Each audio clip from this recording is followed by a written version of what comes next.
السلام علیکم ورحمۃ اللہ وبرکاتہ۔ الحمد للہ وحدہ والصلاة والسلام علی من لا نبی بعدہ، فاعوذ باللہ من الشیطان الرجیم، بسم اللہ الرحمن الرحیم۔ استغفروا ربکم انہ کان غفارا یرسل السماء علیکم مدرارا وَيُمْدِدْكُمْ بِأَمْوَالٍ وَبَنِينَ وَيَجْعَلْ لَكُمْ جَنَّاتٍ وَيَجْعَلْ لَكُمْ أَنْهَارًا۔ وقال النبي صلى الله عليه وسلم: من قال استغفر الله لا إله إلا هو الحي القيوم غفر له وقد كان فر من الزحف، أو كما قال عليه الصلاة والسلام۔ اللہ تعالیٰ نے جمعہ کی مبارک گھڑیوں میں اپنے پاک بارگاہ میں آنے کی توفیق عطا فرمائی۔ دعا کیجیے اللہ تعالیٰ ہم سب کے آنے کو، جمع ہونے کو، جڑنے کو، نماز پڑھنے کو قبول فرما لے، اور دعا کیجیے مسجد کے باہر قدم رکھنے سے پہلے اللہ ہم تمام کو اپنے نیک بندوں میں شامل کر لے۔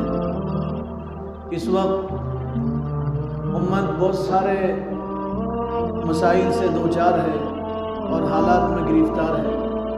اس وقت امت مسلمہ پریشانیوں سے گزر رہی ہے اور حالات کا شکار ہے۔ کوئی دن ایسا نہیں جاتا جس دن کوئی مصیبت، کوئی پریشانی امت پہ نہیں آتی۔ پچھلے 2 سال سے لوگ کاروبار سے پریشان تھے، بیماریوں میں پریشان تھے۔ ایک ایسی بیماری جو انسانوں کا پیچھا نہیں چھوڑ رہی، اور ایک ایسی بیماری جو آئے دن نئے روپ اور نئے نام کے ساتھ ظاہر ہو رہی ہے۔ 2 سال کے بعد پھر اس بیماری نے سر اٹھایا، پھر لاک ڈاؤن کا خوف، مزدور پریشان ہیں، کام کرنے والے پریشان ہیں، ملازم لوگ پریشان ہیں، کمپنی چلانے والے، فیکٹریز چلانے والے لوگ پریشان ہیں، کسان پریشان ہیں، اور اس لیے پریشان ہیں کہ پھر لاک ڈاؤن کا خوف ڈالا جا رہا۔ پھر امارت شریعہ کرناٹک سے، امیر شریعت کرناٹک کا یہ لیٹر آیا کہ اب جمعہ کی نماز مختصر کرو، 2 دن تو لاک ڈاؤن ہوگا، پھر لاک ڈاؤن کے چانسز ہیں، اس لیے بھیڑ بھاڑ میں آپ بچ جائیے اور احتیاط کیجیے۔ تو آئے دن پریشانیوں کا سامنا ہے۔ ان پریشانیوں سے نکلنے کا کیا وظیفہ ہے اور کیا نسخہ ہے جس سے پریشانیوں سے نجات ملے؟ اللہ تعالیٰ نے قرآن میں وعدہ کیا، اور اللہ کا وعدہ ہے، اور اللہ اپنے وعدے میں جھوٹا نہیں ہو سکتا، اور اللہ سے سچا کون ہو سکتا؟ اللہ تعالیٰ نے فرمایا ان ساری پریشانیوں سے نجات کا نسخہ اور ذریعہ اور وظیفہ یہ ہے، تم اللہ کی طرف رجوع ہو جاؤ، اللہ کی طرف رجوع ہو جاؤ، پلٹ آؤ اللہ کی طرف، توبہ استغفار کرو، اپنے گناہوں پہ نادم ہو جاؤ اور شرمندہ ہو جاؤ۔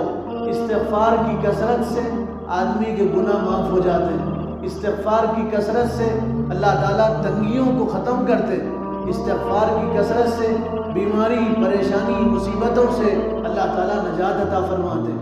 قرآن میں اللہ کا وعدہ ہے تم استغفار کرو، اللہ تعالیٰ تمہیں پریشانیوں سے بچائے گا، مصیبتوں سے بچائے گا، تکلیفوں سے بچائے گا۔ حضرت موسیٰ علیہ السلام سے کسی نے پوچھا، کوئی آدمی کسی پہ تیر برسائے اور لگاتار تیر برسائے اور موسلادھار تیر برسائے، اور ان تیروں سے بچنے کا راستہ کیا ہے؟ تیروں سے آدمی کیسے بچا جائے؟ تو حضرت موسیٰ علیہ السلام نے کہا جو تیر برسا رہا ہے اس کے پڑوس میں جا کے کھڑے ہو جاؤ، تم تیر سے بچ جاؤ گے اور تیر کے زخم سے محفوظ رہ جاؤ گے۔ تکلیفیں آسمان سے آ رہی، تکلیف اللہ نازل کر رہے ہیں، مصیبتیں، پریشانیاں، بیماریاں اللہ دے رہے ہیں۔ اب پریشانیوں سے بچنے کا راستہ یہ ہے تم اللہ کے پاس چلے جاؤ، رجوع کرو اللہ کی طرف، نادم ہو جاؤ اللہ کے بارگاہ میں، شرمندہ ہو جاؤ، استغفار کی کثرت کرو، اللہ تعالیٰ پریشانیوں اور بیماریوں سے نجات عطا فرمائے۔ ہمارا معاملہ یہ ہے، ہمیں احساس ہی نہیں ہے ہم گنہگار ہیں، ہمیں معلوم ہی نہیں ہے، احساس نہیں ہے۔ آدمی کو یہ فکر ہی نہیں ہے کہ میں نے زندگی میں کتنے گناہ کی۔ ہمارا تو معاملہ یہ ہے میں اپنے آپ کو دنیا کا پاکیزہ انسان سمجھتا ہوں اور باقی پورے دنیا کے انسانوں کو گنہگار سمجھتا ہوں۔ ہمارا معاملہ یہ ہے، میں یہ سمجھتا ہوں میں بہت بڑا متقی ہوں، اور مجھ سے بڑا متقی اور اللہ سے ڈرنے والا اور مجھ سے زیادہ نیک بندہ روئے زمین پہ کوئی دوسرا نہیں۔ اور میں سمجھتا ہوں باقی دنیا میں جتنے لوگ ہیں وہ سب کے سب گنہگار ہیں، سب پاپی ہیں، سب مجرم ہیں، اور دنیا میں جتنے لوگ ہیں سب کے سب گندے ہیں۔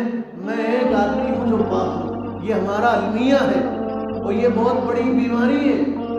بیماریاں تو دنیا میں بہت سی بیماریاں ہیں۔ سب سے بڑی بیماری دنیا کی یہ پاگل پن کی بیماری، دیوانے پن کی بیماری، جو لوگ مجنون ہو جاتے ہیں، یہ بیماری دنیا کی سب سے بڑی بیماری۔ اس لیے بڑی نہیں ہے کہ اس میں آدمی کو تکلیف ہوتی ہے، یہ بیماری اس لیے بڑی ہے کہ اس میں آدمی کا احساس ختم ہو جاتا ہے۔ پاگل آدمی کا احساس ختم ہوتا ہے، وہ اپنے آپ کو بیمار نہیں سمجھتا، وہ یہ سمجھتا ہے مجھے دوا کی ضرورت نہیں ہے، مجھے ڈاکٹر کی ضرورت نہیں ہے، مجھے دواخانے کی ضرورت نہیں ہے، میں تو صحت مند ہوں۔ پاگل آدمی یہ سمجھتا ہے میں ہوشیار اور چالاک ہوں اور دنیا کے سارے انسان پاگل ہیں۔ پاگل آدمی کا احساس ختم ہو جاتا ہے، پاگل آدمی کا احساس ختم ہو جاتا ہے۔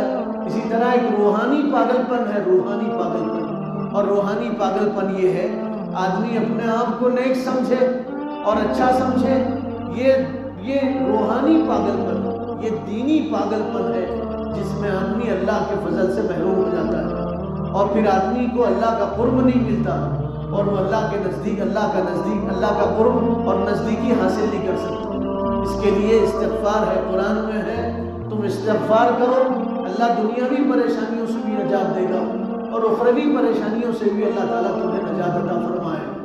حضرت حسن بصری رحمۃ اللہ علیہ تشریف فرما تھے۔ حضرت حسن بصری بڑے بزرگ گزرے، تابعی گزرے ہیں، حضرت حسن بصری رحمۃ اللہ علیہ۔ حضرت حسن بصری تشریف فرما تھے اپنے محبین کے ساتھ اور مریدین کے ساتھ اور اپنے شاگردوں کے ساتھ، چاہنے والوں کے ساتھ۔ ایک آدمی آیا اور اس نے آ کے کہا میں بہت بڑا گنہگار ہوں، آپ دعا کیجیے اللہ تعالیٰ میرے گناہ کو معاف کرے۔ تو حضرت حسن بصری رحمۃ اللہ علیہ نے فرمایا، اللہ قرآن میں فرما رہے استغفروا ربکم انہ کان غفارا، تم استغفار طلب کرو اپنے رب سے، اللہ معاف کرنے والا ہے، تم استغفار کرو اللہ تمہارے گناہ کو معاف کرے۔ وہ آدمی گیا، کچھ دن کے بعد دوسرا آدمی آیا، پھر لوگ بیٹھے تھے، حسن بصری جلوہ افروز تھے۔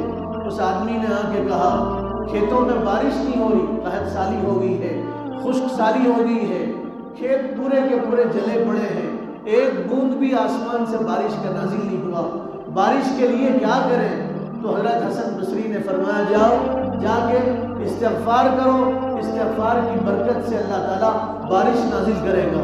پھر کچھ دنوں کے بعد دوسرا آدمی آیا اور اس آدمی نے آ کے شکایت کی، یوں کہا شادی ہوئے کئی سال ہو گیا، بچے نہیں ہو رہے، اولاد کی نعمت سے ہم محروم ہیں۔ حضرت حسن بصری رحمۃ اللہ علیہ نے فرمایا جاؤ جا کے کثرت سے استغفار کرو، اللہ تمہیں اولاد کی نعمت سے مالا مال کرے گا۔ پھر کچھ دنوں کے بعد اور ایک آدمی آیا، اس نے آ کے کہا ہماری کھیتیاں تیار تھی، فصلیں تیار تھی، پک رہی تھی، سب کھیتیاں برباد ہو گئی، فصلیں برباد ہو گئی، ہم کیا کریں؟ تو حضرت حسن بصری نے فرمایا استغفار کرو اللہ تعالیٰ تمہاری مدد کرے گا۔ تو کسی نے تعجب سے پوچھا آپ کے پاس الگ الگ لوگ آئے، الگ بیماری لے کے آئے، الگ بیماری لے کے آئے، ان کو آپ الگ علاج بتانا تھا، الگ دوا دینا تھا، الگ نسخہ تجویز کرنا تھا، آپ نے سب سے کہا استغفار کرو استغفار کرو، بات سمجھ میں نہیں آئی۔ تو حضرت حسن بصری نے فرمایا قرآن میں اللہ تعالیٰ فرما رہے ہیں استغفروا ربکم انہ کان غفارا، تم مغفرت طلب کرو، استغفار کرو، اللہ بخشنے والے ہیں۔ پھر اللہ فرما رہے ہیں یمددکم باموال وبنین، تم استغفار کرو گے تو مال سے اللہ تمہاری مدد کرے گا، اولاد سے اللہ تمہاری مدد کرے گا، کھیتی باڑیوں میں تمہاری برکتیں ہوگی اگر تم استغفار کرو۔ علماء نے لکھا کسی جگہ پانی نہیں نکلتا زمین میں سے تو اس جگہ بیٹھ کے استغفار کرو، کثرت سے سچے دل سے استغفار کرو، پھر کھدائی کرو، پانی نکلے گا، اللہ کا وعدہ ہے، اللہ فرما رہے ہیں قرآن میں اللہ کا وعدہ ہے تم استغفار کرو تو اللہ چشمے نکالیں گے، پانی کے چشمے نکالیں گے، پانی بہا دیں گے، نہریں بہا دیں گے، اللہ کا وعدہ ہے۔ استغفار کرنے سے اللہ پریشانیوں کو دور کرتے ہیں، مصیبتوں کو دور کرتے ہیں، اور اللہ تعالیٰ دنیا کی مصیبت دور کرتے ہیں اور آخرت کی مصیبت دور کرتے ہیں۔ رسول اللہ صلی اللہ علیہ وسلم کا مبارک زمانہ ہے، آپ کے زمانے میں ایک عورت آئی، ازدی قبیلے کی ایک عورت تھی، غامدیہ نام تھا اس عورت کا۔ اس عورت نے آ کے کہا، صحابہ تشریف فرما تھے، حضور کے ارد گرد صحابہ بیٹھے تھے، اس عورت نے آ کے کہا، اللہ کے حبیب مجھ سے گناہ ہوا، زنا جیسا گناہ ہوا، میں نے بدکاری کیا ہے، آپ مجھے پاک کیجئے۔ حضور صلی اللہ علیہ وسلم نے فرمایا، تم سے یہ گناہ نہیں ہو سکتا اور تم یہاں سے چلی جاؤ۔ وہ عورت گئی، دوسرے دن پھر آئی، پھر اس عورت نے کہا، اللہ کے حبیب آپ مجھے پاک کیجئے۔ الفاظ ہیں کتابوں کے، حدیث کے کتاب کے، طہرنی یا رسول اللہ، اے اللہ کے نبی آپ مجھے پاک کر دیجئے، کہیں اللہ کا غضب نازل نہ ہو جائے، آسمان سے اللہ عذاب نازل نہ کرے، کہیں زمین پھٹ نہ جائے، کہیں آسمان زمین پر گر نہ جائے، اس سے پہلے آپ مجھے پاک کر دیجئے۔ موت آنے سے پہلے پہلے، اللہ کے پاس پہنچنے سے پہلے، خدا کا سامنا ہونے سے پہلے پہلے آپ مجھے پاک کر دیجئے۔ حضور نے کہا، تم سے یہ گناہ نہیں ہو سکتا، تم نے یہ گناہ نہیں کیا ہوگا، تم چلی جاؤ۔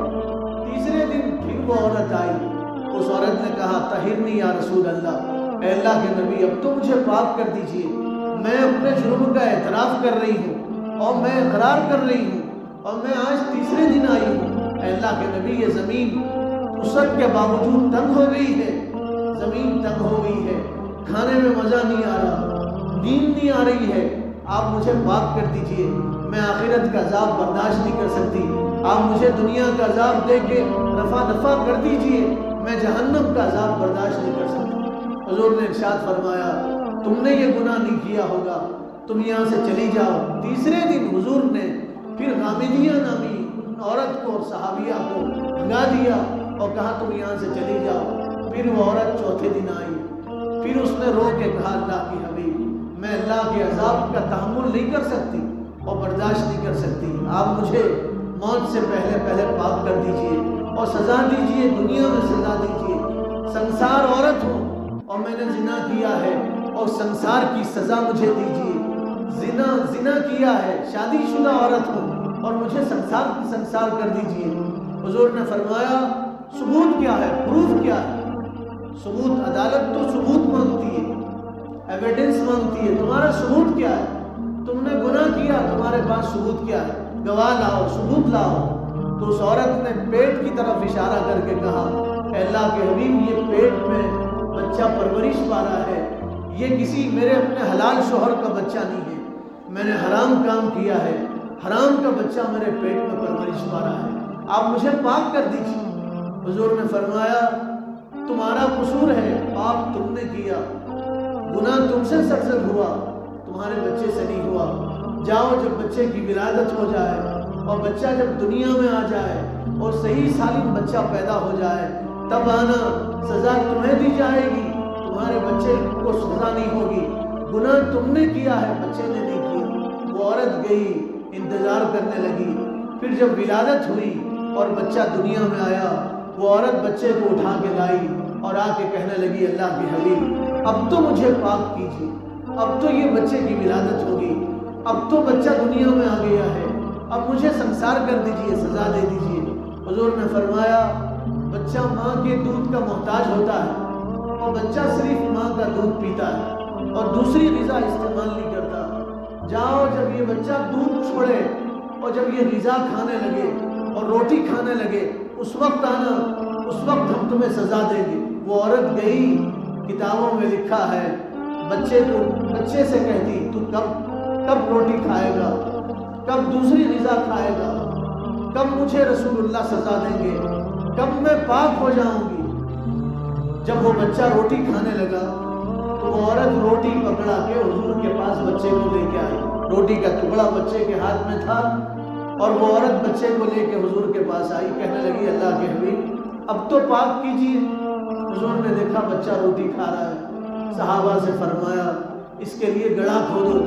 گڑھا کھودا گیا اور اس عورت کو گڑھے میں ڈالا گیا اور صحابہ سے فرمایا گیا اس پہ پتھروں کی بارش کرو، اور لوگ پتھروں کی بارش کرتے اور پتھر مارتے۔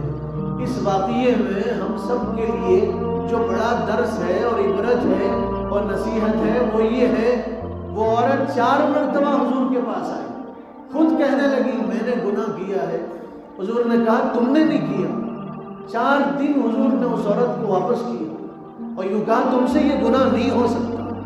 اور یہاں تو ہمارا معاملہ یہ ہے، کوئی افواہ اڑ جاتی ہے تو پورا شہر اس افواہ کا دیوانہ ہو جاتا ہے۔ چرچے ہوتے ہیں، ہوٹلوں میں وہی چرچے، گھروں میں وہی چرچے، بچے سے لے کے بوڑھے تک سب کی زبان پہ وہی ہے۔ سب لوگ یہ کہتے ہیں ارے معلوم اس نے کیا کیا ہے۔ حدیث میں سرکار نے فرمایا اگر کسی نے کچھ کیا اور تم پہ ظاہر ہو جائے تب بھی اس کے گناہ کو چھپاؤ۔ تم دنیا میں اس کے گناہ کو چھپاؤ گے، اللہ حشر میں تمہارے گناہ کو چھپائے گا۔ دنیا میں اس کے راز کو چھپاؤ، حشر کے میدان میں اللہ تمہارے راز کو چھپائے گا۔ تم لوگوں کے چھوٹے چھوٹے راز کو چھپاؤ گے، اللہ تمہارے بڑے بڑے راز کو چھپائے گا۔ تم چھوٹے چھوٹے گناہ کو چھپاؤ، اللہ تمہارے بڑے بڑے گناہوں کو چھپائے گا۔ حدیث کے الفاظ ہیں، حضور نے فرمایا من ستر عیوب الناس، جو لوگوں کے عیبوں کو چھپائے گا اللہ تعالیٰ قیامت کے میدان میں اس کے عیب کو چھپائے گا، اس کے گناہوں کو چھپائے گا۔ اور ہمارا معاملہ، ہم تو ٹو میں رہتے ہیں، لوگوں کے ٹو میں۔ مجھے معاف کیجئے، میں تو لوگوں کے ٹو میں رہتا ہوں، یہ سوچتا ہوں کب اس سے کوئی غلطی ہو جائے، چانس مل جائے، اس کی کب غلطی میرے ہاتھ لگ جائے اور کب میں اس کے ذرے کو پہاڑ بنا دوں اور کب اس کی غلطی کو لوگوں میں مشہور کر دوں اور عام کر دوں۔ یہ المیہ ہے ہمارا۔ حضور نے 4 دن اس عورت کو کہا کہ تم سے یہ نہیں ہو سکتا اور تم چلی جاؤ۔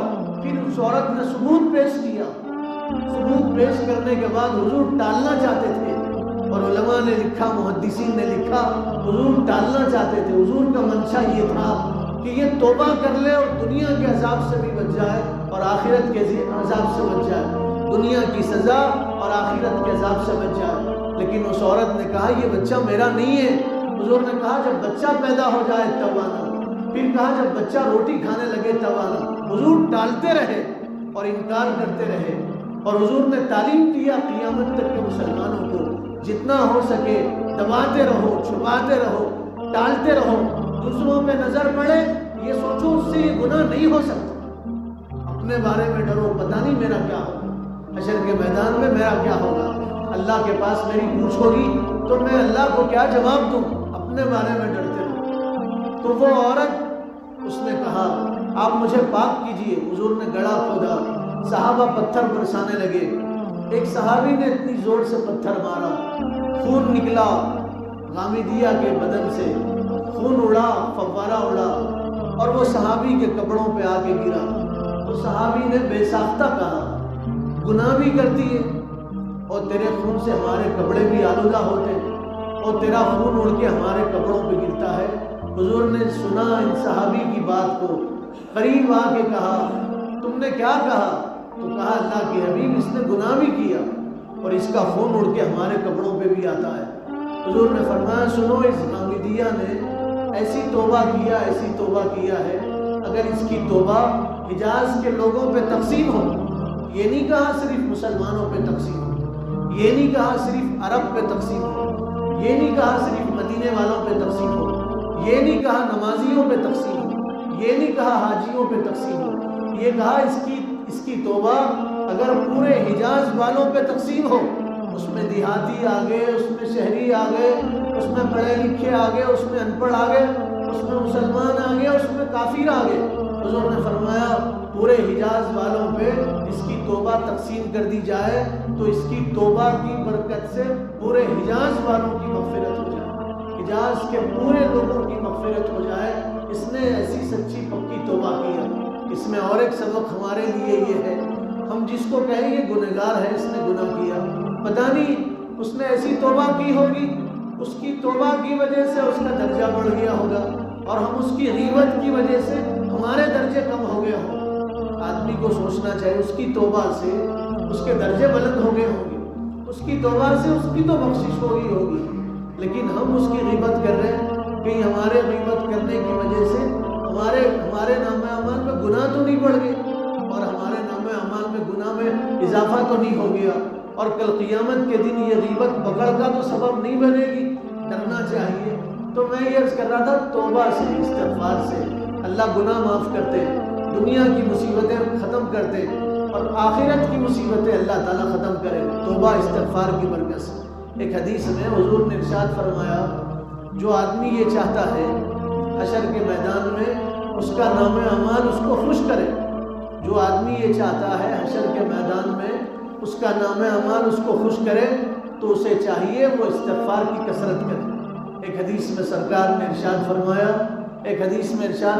شیطان نے کہا، اللہ تیرے عزت کی قسم اور تیرے جلال کی قسم اور تیرے بلند مرتبے کی قسم، جب تک تیرے بندوں کے جسم میں جان رہے گی، روح رہے گی، میں تیرے بندوں کو بہکاتا رہوں گا اور میں تیرے بندوں کو گمراہ کرتا رہوں گا۔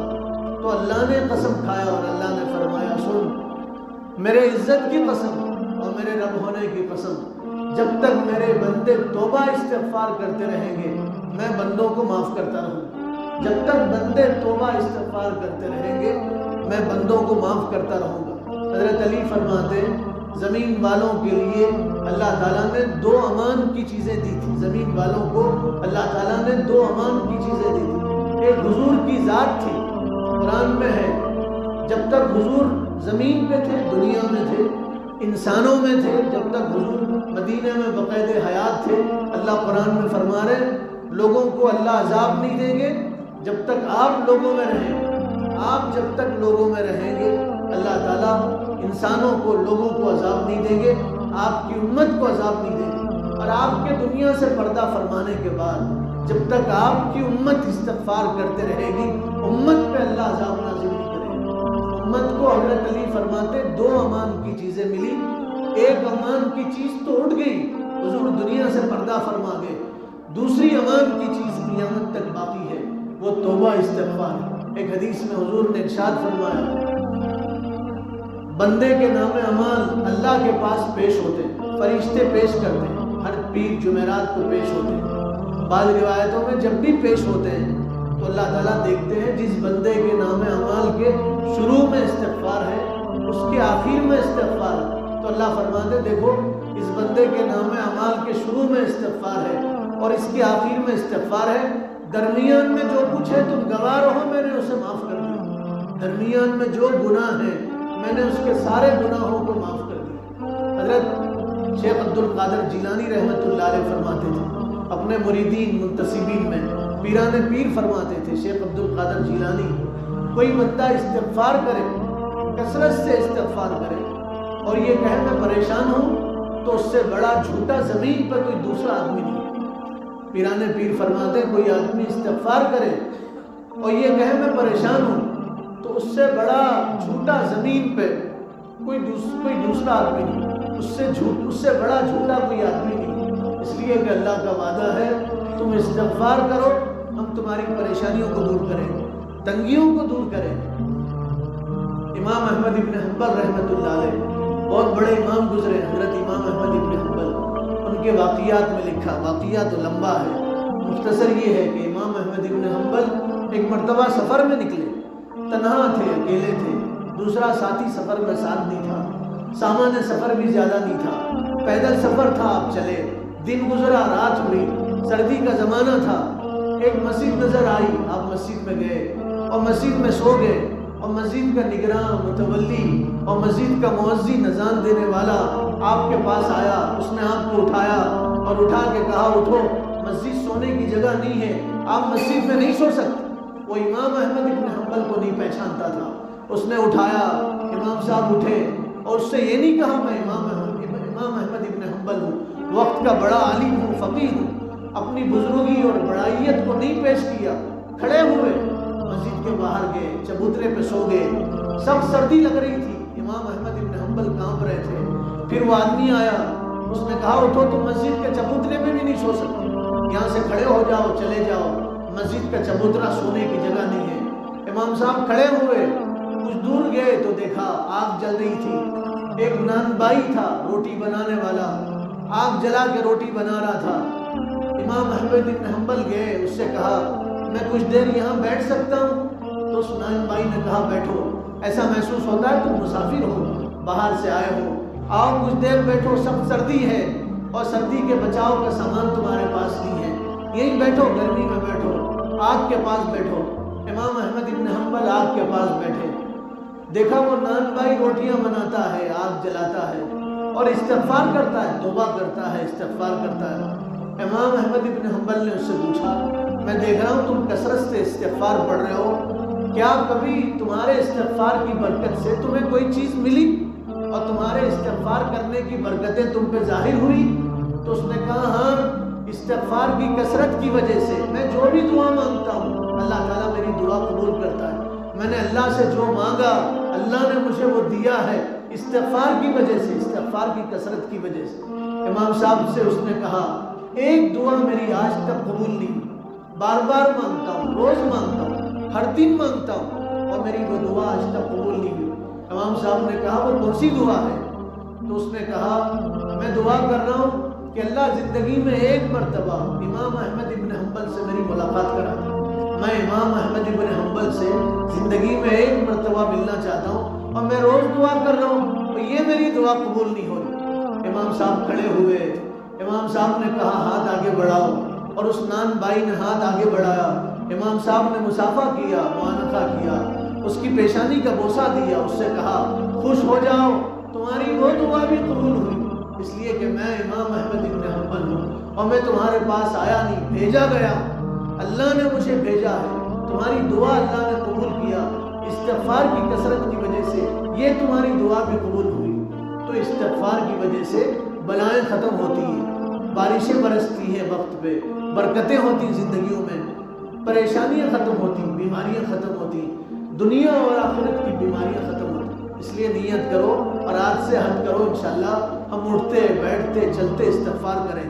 استغفار خود مستقل عبادت ہے, استغفار خود ایک عبادت ہے. قرآن کی سب سے آخری سورت جو نازل ہوئی وہ سورہ نصر ہے, اذا جاء نصر اللہ والفتح, یہ سب سے آخری سورت ہے. اس میں اللہ تعالیٰ نے حضور سے فرمایا فسبح بحمد ربک واستغفر انہ کان فسبح بحمد ربک واستغفر. ہمارے حبیب آپ حمد بیان کیجئے, استغفار کیجئے, آپ کا حبیب معاف کر, آپ کا اللہ معاف کرنے والا ہے. حضور کو استغفار کی کیا ضرورت ہے؟ علماء نے لکھا ہے استغفار خود مستقل عبادت ہے, جیسے نماز عبادت ہے, جیسے روزہ عبادت ہے, جیسے حج عبادت ہے, جیسے زکوٰۃ عبادت ہے, جیسے قرآن کی تلاوت عبادت ہے, ایسے استغفار خود مستقل عبادت ہے. اس لیے اٹھتے بیٹھتے چلتے استغفار کرنا چاہیے. یہ جو خوف ہے اس وقت میں, کرونا کا خوف, بیماریوں کا خوف, لوگ ڈرا رہے ہیں, عالمی بیماری کے جو ذمہ دار ہیں وہ ڈرا رہے ہیں, تو ڈرنے کی ضرورت نہیں. استغفار کریں گے آپ کا ڈر ختم ہوگا, اللہ ہر پریشانی سے نجات عطا کرے. دعا کریں اللہ عمل کی توفیق عطا فرمائے. جو حضرات سنتوں سے فارغ نہیں ہوئے ان سے گزارش ہے وہ سنتوں سے فارغ